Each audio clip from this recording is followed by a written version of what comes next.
어제 또 대통령께서 한 말씀 하셨더라고요. 네. 그 대통령실에서 참모가 대통령께 여당 내에서도 이상민 장관의 해임에 대한 목소리가 있다라고 예. 했더니 민주당 같은 소리 하고 있네라고 버럭 화를 내셨다는 거예요. 김태현의 정치쇼. 김태현의 정치쇼 2부 뉴스 속 깊숙한 이야기를 들어본 인터뷰 시간에 돌아왔습니다. 오늘은 누굴 모셨느냐? 민주당의 신현영 의원 모셨습니다. 안녕하세요. 안녕하세요. 신현영입니다. 예, 저희가 또 신현영 의원을 모신 이유 중에 하나는 그 전에 오랜만입니다, 의원님. 그러게요. 정치권에 좋은 네. 소식을 가지고서는 인터뷰했으면 좋겠는데 네. 예, 상황이고 맞아요. 시국인지라 예, 예. 좋은 소식이 잘 없죠. 예. 예. 그래도 김태현 우리 진행자께서는 저희 코로나 때부터 같이 방송 출연해서 많이 뵀었기 때문에 이렇게 다시 만나니까 또 감회가 새롭습니다. 저도 감회가 새롭습니다. 예, 불러주셔서 감사합니다. 나와주셔서 감사합니다. 저 이렇게 다시 만나는 일이 올 거라고는 생각 못했습니다, 그때는. 예, 그러게요. 일단 저희가 요 국정조사 이태원 참사관련 국정조사 특위에 소속돼 계시잖아요. 예. 그리고 특위에 소속된 분들 중에서 유일하게 지금 의사 그렇죠. 대부분 우리 네. 구성을 보면은 행안위 위원이거나 네. 대부분 뭐 법사위원이 국힘에서 좀 있고 네. 그런데 응급 의료나 아니면 이 재난 의료에 대해서 대변할 수 있는 사람은 저밖에 없는 상황이기 네. 때문에 보건복지위에서는 저 유일합니다. 예. 그때 아마 참사 현장도 가신 걸로 제가 알고 있는데. 예, 맞습니다. 일단 지금 준비는 어느 정도 하고 계세요? 국조특위 아직 본격적으로 시작은 안 됐잖아요. 그렇죠. 우리가 11월 24일부터 지금 45일이라는 카운트가 되고 있기 때문에 하루하루 까먹고 있는 거라고 생각을 하면 될 것 같은데요. 아직까지는 본격적으로 일정 협의가 안 됐기 때문에 증인에 대한 협의도 해야 되는 상황이고 그다음에 만만치 않겠네요. 예산이 이제 가결이 되면 그다음부터는 이제 업무 보고나 현장 답사 그리고 인사청문회의 횟수나 일정을 정해야 되는데요.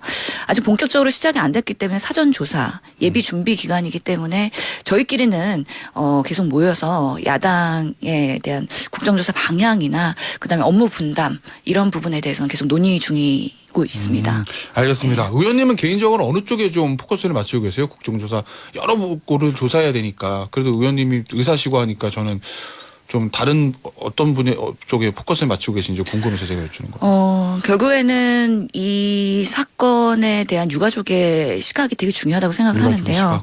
예, 유가족분들은 왜 돌아오지 못했는지를 정부에 묻겠다고 했습니다. 우리 아이가 왜 그날 돌아올 수 없었나. 결국에는 정부가 특수본 조사를 핑계로 해서 책임을 회피하고 거짓 해명을 하면서 유가족들에게 상당한 상처를 주었기 때문에 지금 꼬리 자르기식에 대한 오명에 벗어나서 정말 그 상황에서 대통령부터 국가 재난을 총지휘하는 컨트롤 타워로서의 제대로 역할이 그 소통 체계에서 있었는지를 당연히 봐야 되고요. 현장에서는 그날 참사에서 저도 있었지만 경찰, 소방 그리고 응급의료에 대한 서로의 소통이 많이 취약했다라는 것들이 무전 노치록이나 아니면 모바일 상황실에서도 드러나고 있는 만큼 이런 부분에 있어서의 재난 상황의 의료 시스템이 매우 우리가 후진국이다. 이것을 어떻게 개선할 것이냐 이런 부분도 짚어보려고 합니다. 저 경찰, 소방, 의료팀까지 소통이 원활하지 않았다. 예, 상당히 정보 공유가 안 됐던 걸로 보이고요. 그런 것들이 하나씩 이제 증거로서 드러나지 않을까 싶습니다. 알겠습니다. 유족들 만나보셨죠? 그렇죠. 예. 예. 그 유족들이 제일 먼저 말씀하시는 게 뭐예요? 어떤 부분이든가요? 사실은 뭐 저도 사건 당일에는 정말 경황이 없어서 현장에서 이렇게 있었지만 유족들을 만나면서 그리고 그분들의 기자회견 얘기 들으면서 인터뷰 들으면서 눈물이 너무 많이 나더라고요. 우선은 우리 아이가 그날 사망을 했는데 내가 갖고 있는 정보는 정말 시체 검안서 한 장에 원인 미상, 사망 시각, 장소 미상 그거 한 장밖에 없고 우리 아이가 어떤 경위에서 어떤 이송이 되고 어떤 처치가 돼서 왜 그 멀리 떨어진 장례식장에서 발견됐는지 도저히 이해할 수 없고 국가로부터 설명을 들은 바가 없다. 여러 가지 정부 정책에 대해서는 유가족들과 소통하려고 하거나 정부가 아니면 유가족들을 모이게 하려는 노력 전혀 박약하다는 거잖아요. 이런 부분에 있어서 우리가 이 사안을 해결하는 데 있어 유가족 중심의 좀 더 정책이나 방향성이 있어야 된다는 생각을 매우 절실하게 했습니다. 알겠습니다. 특수본에서 지금 다각도로 광범위하게 수사를 하고 있잖아요. 예. 근데 수사 내용을 제가 다 알 수는 없는 건데 저 개인적으로는 경찰 조사할 수 있을 것 같고 소방도 조사할 수 있을 것 같은데 뭐 지휘부도 조사할 수 있을 것 같고 현장 출동에도 의료진도 조사한다고 하거든요. 근데 제 그냥 상식으로는 아니 의료진은 여기 환자고 발생했으니까 와서 구호하세요. 이거에서 가서 이제 CPR 하고 환자 이송하고 이런 일 했을 텐데 뭐 때문에 의료진을 조사한다는 거예요? 특수본에서? 그러게요. 지금 뭐 참고인 조사라고 해서 지금 디메 팀들의 의료진들이 불려가고 있는데요. 디메시란 게 뭐죠? 예, 디메시 이제 재난의료 활동을 하는 병원마다의 그 예. 재난의료 팀입니다. 예. 현장에 갔었던 디메 팀들이 병원별로 있는데 네. 저도 이 사안 이후에 서울대병원 그리고 순천향대병원 네. 여러 의료진들 현장에 있었던 분들의 이야기를 계속 듣고 있습니다. 상당히 불편감이 있으신데 이분들은 민간인이십니다. 민간인이죠. 그리고 의사라는 직업이 결국에는 병원에서 나한테 온 환자를 최선을 다해서 오히려 도움을 주면 좋지 조사를 받아야 되는 입장은 아니거든요. 그렇기 때문에 말 하나하나에 대한 조심성이 있고 이게 그 참고인으로 출석을 한다고 해도 변호사를 대동해야 되나? 이런 상당히 그런 위기 의식을 갖고 계시면서 일단은 피의자는 아니고 참고인이다. 예, 참고인으로서 조사인데 그 당시 현장에서의 소방과의 이런 관계나 소통이나 이런 컨트롤 타워로서의 제대로 역할을 했는가? 응급의료에 있어서의 문제점은 없었는가? 이런 것들을 조사하려고 하면 민간인이 사실은 디메시라는 재난의료팀을 현장에서 도움을 주려고 하는 건데 이런 식으로 우리 특수본에서 한 명씩 부르기 시작하면은 이제 나는 뭐 재난의료에 있어서 현장에 가지 못한다라는 어려움을 토로하실 만큼 사실 이런 사건이 발생했을 때 병원에서도 사망 환자가 발생하면 이런 사망 환자에 대한 케이스 리뷰를 하거든요. 병원 내에서도요. 그때의 원칙은 비난과 비판을 하지 않는다. 그리고 누구를 책임을 물기 위한 케이스 리뷰가 아닌 정말 그렇게 될 수밖에 없었던 사안에서 우리가 더 잘할 수 있는 방법에 대한 대안을 모색하는 방향으로에 가야 되는데 지금으로서는 상당히 본인이 불려갈 때는 법법자처럼 느껴지기 때문에 상당히 거부감이 있는 거죠. 불편할 수 가서 그런 걸 물어보는 모양이군요. 당시에 그 구호 활동했을 때 소방은 뭐 하고 있었어요? 예. 경찰은 뭐 하고 있었어요? 뭐 그런 거를 좀 물어보나 봅니다. 예, 한간에 그래서 듣기로는 현장 진입할 때 경찰이 통제를 했고 오히려 재난의료 응급의 통제를 도와줘야 그러니까 진입을 도와드려야 되는데 통제를 하면서 방해를 했고 경찰이 또 소방에서의 소통이 안 됐기 때문에 중증도 환자 분류나 수많은 이 사망 환자가 순천향병원에 79구에 시신이 갔던 것들 이런 것들에 대한 진위를 파악하기 위해서 조사를 하는 걸로 보이긴 하는데요. 그 방법상에 있어서의 상대방의 배려가 없다라는 면에서 민간인으로서 상당히 불편한 마음이 있죠. 알겠습니다. 지금 정치권의 이태원 참사 관련해서 가장 큰 이슈 중에 하나가 이상민 장관 해임 결의안을 내느냐 안 내느냐잖아요. 내기로 하는 거죠? 최종 결정은 아마 오늘 내일 결정이 될 거라고 보이는데요. 오늘 저희가 어제 의원총회를 했습니다. 네. 그래서 결국에는 다양한 의견이 있었다던데. 예, 당 내에서 어떤 방식으로 이상민 장관에 대한 그런 거취에 대한 우리가 강력한 문제 제기를 해야 될까에 대한 논의가 있었고요. 네. 결국에는 해임 건의안 또는 네. 탄핵 소추안이 될 텐데요. 두 개 중 하나죠. 예. 두 개를 단계별로 갈 것이냐 아니면 탄핵 소추를 직접 갈 것이냐에 대한 방법론의 고민이라고 보면 될 것 같고요. 아마 어제 의총 끝나고 나서 지도부도 논의를 했을 거고 네. 오늘까지 시간이 있고 내일 본회의가 열리는 만큼 그 전까지는 결정이 되어서 아마 당내에서의 그런 방법론의 정리가 되지 않을까 싶습니다. 어제 이제 오영환 대변인이 의원총회 끝나고 기자들한테 브리핑한 거 보면 의원총회에서 다양한 의견이 있었고 지도부의 결정을 일임하기로 했다. 뭐 이런 발표가 있었고 그래도 이제 말씀하신 대로 지도부에서 논의해서 이제 발표를 하는 건데 어제 의원총회에서 결론을 못 낸 이유 특별한 이유가 있나요? 방법론에 대한 검토를 조금 더 면밀하게 해야 된다는 건데요. 네. 탄핵 소추안으로 갔을 때 장점과 단점이 있기 때문에 그러는 위헌 소지나 아니면 법적인 충분한 근거를 가지고 우리가 추진을 해야 되는 부분이어서 탄핵 소추는, 그런 부분에 있어서 조금 더 검토와 논의가 필요하다라는 부분에 있어서의 지도부의 위임을 결정을 한 바가 있고요. 지도부에 좀 정무적 판단 필요하다 뭐 이렇게 본 건가 보죠. 예, 이 방향에서 지금 이상민 장관의 뭐 해임에 대한 것들을 반대할 분은 아무도 없습니다. 국민들도 유가족분들도 왜 지난 한 달간 책임지는 사람이 아무도 없었냐에 대한 문제 제기이기 때문에 이상민 장관은 이미 장관으로서의 역할은 끝났다고 봅니다. 오히려 지금 이 상황에서 사실 화물차 연대도 그렇고 파업에 있어서 본인이 중대본의 수장으로 나와서 뭔가 발언을 하는 것 자체가 국민들한테는 매우 거부감이 있는 상황이기 때문에 빠르게 정리를 하라라는 우리 당에서의 강력한 목소리가 또 국민을 대변하는 게 아닐까에 대한 또 생각이기도 합니다. 의원님은 개인적으로 이상민 장관 해임 건의안으로 가는 게 맞다고 보세요? 아니면 바로 탄핵 소추로 가는 게 맞다고 보세요? 저는 해임 건의안 다음에 탄핵 소추로 가는 것이 안정적이면서도 명분이 있지 않을까 개인적으로는 생각을 하는데요. 바로 탄핵 소추하는 게 아니고 예. 해임 건의안 갔다가. 예, 지금 본회의가 내일 그리고 내일 모레 있고 네. 또 다음 주에도 예정이 되어 있는 만큼 순차적으로 차근차근 대응을 하면 될 것으로 보입니다. 근데 국민의힘이랑 대통령실 강경해요. 보니까 어제 이제 저희 같은 국조위의 위원이신 전주혜 의원 나오셔서도 말씀하셨는데 이런 취지거든요. 국민의힘의 얘기를 보면 아니 지금 국정조사 하기로 합의가 잘 됐다. 그럼 국정조사에서 이상민 장관도 조사할 거 아니냐. 그리고 결과 나오면 그때 뭐 해임을 하든 해임 건의안 내들 하면 되지. 지금 국정조사 하기로 여야가 다 합의해놨는데 지금 장관 해임 건의안 들고 나오면 이거 국조 안 하자는 거 아니냐.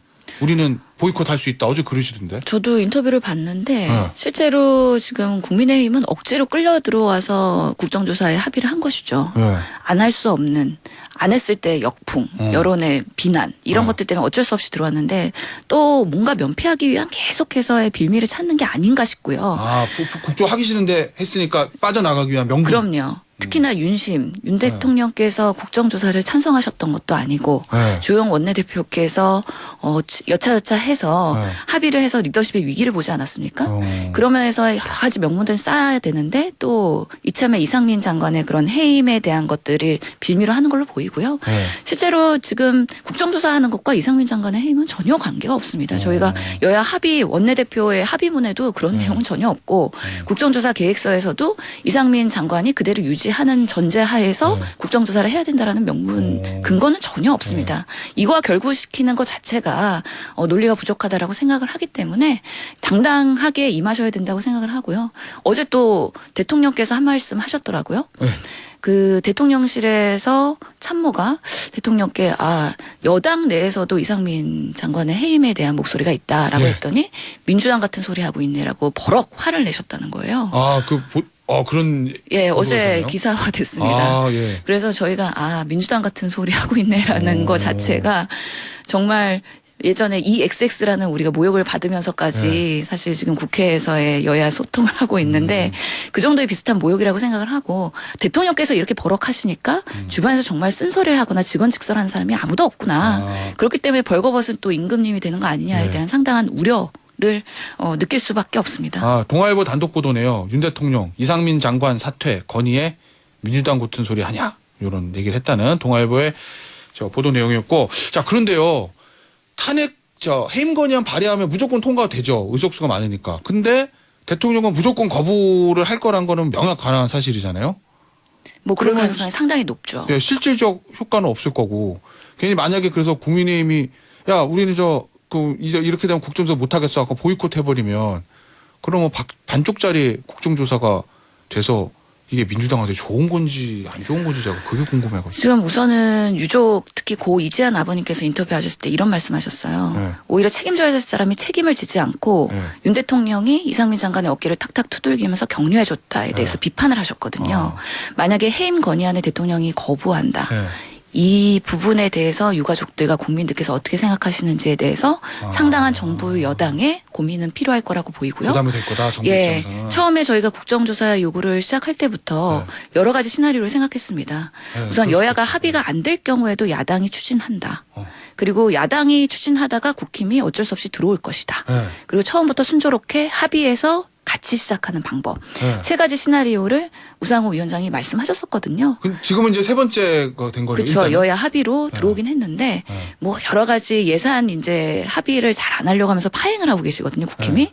그래서 예산 합의를 안 하는 방식으로의 국조를 시작을 조금 더 방해하는 작전. 네. 그리고 지금 또 이상민 장관 빌미로 해서 안 들어오는 작전, 보이콧하는 야, 작전. 시나리오가 다 있으시구나. 예. 네. 그리고 세 번째는 어쩔 수 없이 또 여론의 문매와 유가족들이 이제 활동을 하기 시작하셨거든요. 네. 계속해서 국정조사도 하고 특수본 조사도 하면 되지 두 개 왜 두 개 병행 못할 이유가 뭐냐라고 네. 말씀하셨는데 그것을 거역할 수 있을지 네. 여당으로서 지켜봐야 되는 부분이라고 생각합니다. 알겠습니다. 그러면 말씀의 취지는 여론의 압박이나 유가족의 그런 요구 때문에 쉽게 국민의힘이 국정조사 보이콧하거나 대통령이 쉽게 해임 건의안 거부하지 못할 거다 이런 취지로 저는 들리거든요. 저희는 어떤 상황이더라도요. 국정조사에 대해서는 충실하게 임해서 정말 유가족들이 원하는 방식으로의 국정조사를 임하고 보고서를 채택하면서 결국에는 재난이 반복되지 않는 안전한 나라를 만들기 위한 시스템과 개선을 해야 되겠죠. 요거 하나만 짧게 물을게요. 만약에 이상민 장관 해임안을 빌미로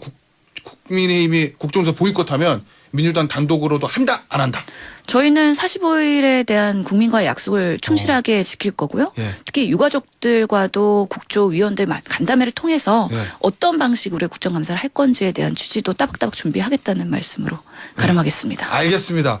단독으로 한다는 취지로 저는 들리는데. 어떤 상황에서도 최선을 다할 겁니다. 저희는. 알겠습니다. 자, 민주당의 신현영 의원과 함께하고 계시고요. 주제 좀 바꿔서 지금 제일 큰 이슈 중에 하나가 요거잖아요. 저 화물노조의 파업. 아마 일반 시민들이 그 화물노조 파업하니까 나랑 무슨 상관이야라고 생각하실 수도 있는데 이제 주유소에서 슬슬 수도권에 기름이 동나기 시작했거든요. 그럼 이제 일반 시민들께서 야 큰일 났네 라고 이제 느끼기 시작하신 것 같은데 대통령이 어제 업무 개시 명령 발동 요거는 어떻게 보고 계신가요, 이 상황은?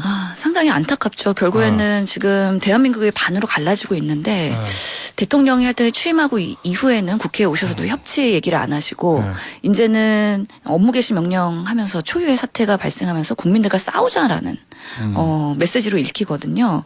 결국에는 이분들이 안전운임제를 주장하면서 안전한 그런 화물차 운임에 대한 처우 개선을 요청을 하는 건데 그동안 민주당도 여러 가지 소통을 하면서 이런 노조들과 어떻게 하면은 화물 과적이나 과속이나 정말 피로로 인해서 교통사고를 줄일 수 있는 방안에 대해서 모색을 했는데 그동안 정부 여당에서는 별로 해결의 의지도 없었고 소통도 안 하다가 막판에 이르러서야 이렇게 강대강으로 치닫는 모습이 과연 지금 윤석열 정부의 실체인가. 그렇게 가면 안 되거든요.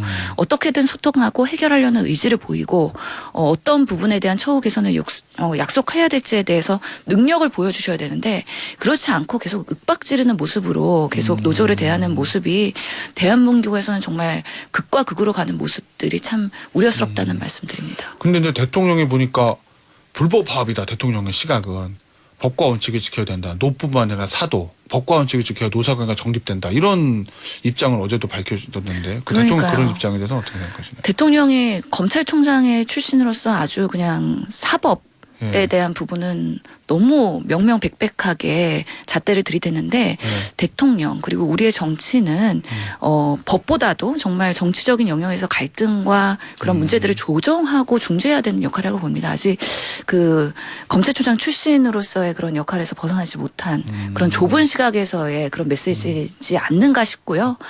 어떻게 하면은 이분들이 이야기하는 그 주장 그리고 국민의 안전을 위해서 이번에 우리가 하여튼 재난의 큰 대형 사고를 느끼면서 뭔가 시장 경제 논리 그리고 법치주의보다도 더 중요한 것은 국민의 안전과 생명 이 부분에 대해서 어떻게 국가가 보호할 것이냐에 대한 부분인 거잖아요. 그런 면에서의 이 화물 노조의 목소리도 잘 들으시고 어떻게 하면 안전한 그런 운임이 될 수 있을지에 대한 방안을 모색하는 방식으로 해결이 됐으면 좋겠다라는 간절한 바람이 있습니다. 알겠습니다. 자 마지막 질문이 될 것 같은데 나는 민주당 의원분들 모시면 이거 질문하기가 좀 죄송해가지고 왜냐면 이 민주당에도 국민의힘이든 당내 갈등 여쭤볼 때가 전 제일 좀 죄송하긴 합니다만 우리 청취자분들 관심이 많으시니까 어제 이제 비명계라고 불리는 의원분들이 또 모임을 하셨는데 거기서 이재명 대표에 대한 비판 목소리가 많이 나왔습니다. 보면은 연말 앞두고 큰 판에 벌어질 것 같다. 결단할 때가 온다는 느낌이 든다. 뭐 이런 얘기도 나왔고 그다음에 이제 민주당 팬덤 정치가 지금 극에 달한 모습을 보인다. 뭐 이런 얘기도 나왔고 서른 의원 같은 경우는 어제 라디오 인터뷰에서 나라면 당대표 내려놓고 혼자 싸우겠다. 뭐 이런 얘기들. 결국은 이재명 대표의 사법 리스크가 커짐에 따라서 이재명 대표의 어떤 거취에 대한 결단을 요구하는 어떤 비명계 목소리인 것 같거든요. 이건 어떻게 보시나요? 우리가 이재명 대표를 당대표로 모실 때는 그런 부분에 대한 뭔가 감안을 하고 모셨다고 저는 생각을 합니다. 원래 있었던 상황이니까 사법 리스크라는 거는 소위. 그런 부분에 있어서 항상 평생 정치 행보하시면서 그런 사법에 대한 공격을 많이 받으셨어요. 그럼에도 불구하고 지금 탈탈 털었는데도 이 정도 나오면 정말 우리가 이 정치보복과 검찰공화국에서 오히려 당당하게 좀 더 목소리를 내야 되는 거 아닌가에 대한 생각이 있고요. 지금도 뭐 여러 가지 김용 대장동 정진상 이런 부분에 대한 수사나 모든 대장동 사건들이 증언에 진술에 의해서만 되고 물증이 없는 상황이기 때문에 사실관계나 팩트는 저희도 모릅니다. 네. 하지만 과도한 공평하지 않은 수사를 지금 야당한테만 하고 있는 거 아니냐에 대한 분명히 문제의식은 있다고 보고요. 이재명 대표께서는 분명히 언젠가는 정말 입장을 표명해야 될 때는 오면 당당하게 하실 분이라고 저희는 생각을 합니다. 그렇기 때문에 우리 당내에서 이런 목소리를 내면서 분란을 일으키는 거는 저는 지금 이 시점에서 오히려 단합을 해야 되는 상황에서는 적절하지 않은 거 아니냐라는 생각을 갖고 있기 때문에 그런 부분에 있어서는 오히려 이렇게 어려운 엄동설안의 시기일수록 우리 당에서는 오히려 더 단단하게 뭉쳐야 된다라는 생각을 갖고 있고 또 팬덤 정치의 문제점은 예전부터 계속 나왔던 네. 우리가 지난 3번의 선거를 지면서 이야기이긴 한데요. 우스갯소리로 팬덤이 없는 정치인들이 팬덤 정치의 문제점을 지적한다고 하더라고요. 그래서 그래. 저도 팬덤이 없는 상황에서 이런 문제점을 지적하는 게 저도 뭐 문자 폭탄도 받고 여러 가지 어려움도 있긴 하지만 건설적으로 개선할 수 있는 방안에 대해서 좀 논의할 수 있는 당내 구조가 앞으로 더 있어야 되지 않을까 싶습니다. 알겠습니다. 지금까지 민주당 신현영 의원이었습니다. 의원님 오늘 나와주셔서 감사합니다. 감사합니다.